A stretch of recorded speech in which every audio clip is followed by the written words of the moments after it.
कला मंदिर के ट्रस्ट के ट्रस्टीगण, बंधुओं और मातृशक्ति,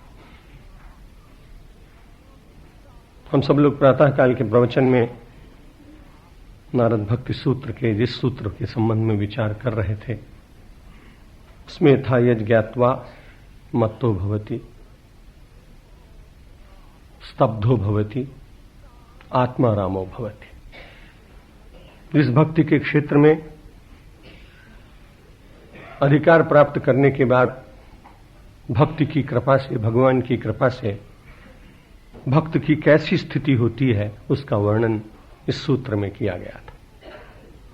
उसे विचलित करने का कोई कितना भी प्रयत्न करे पर वो विचलित नहीं होता है, स्तब्धो भवति, कूटस्थ हो जाता है।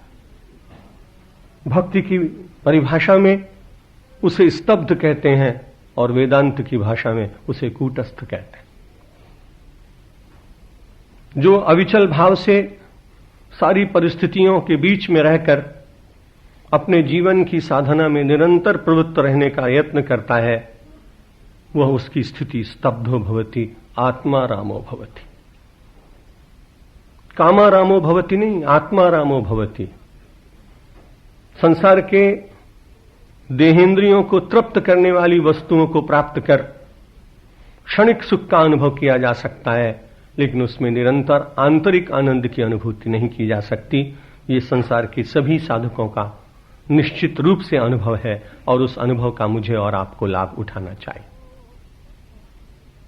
और जो आत्माराम होते हैं वो वस्तुएं मिल जाए तो बहुत प्रसन्न, न मिले तो भी बहुत प्रसन्न। कल के प्रसंग में मैंने उमा महेश्वर की एक बात कही थी और आप देखें कि आत्माराम भगवान शंकर हैं। उनके पास बहुत वस्तुएं नहीं हैं। आप में से बहुत लोगों को शिव महिम्न स्तोत्र कंठस्थ होगा, पाठ किया होगा। उसमें वर्णन करते हुए बहुत अच्छी बात कही कि उनके पास कुछ है नहीं। महोक्षः कट्वांगा परशुरजिनम भस्म फणिनः कपालम चेती तव वरद तंत्रोपकरणम।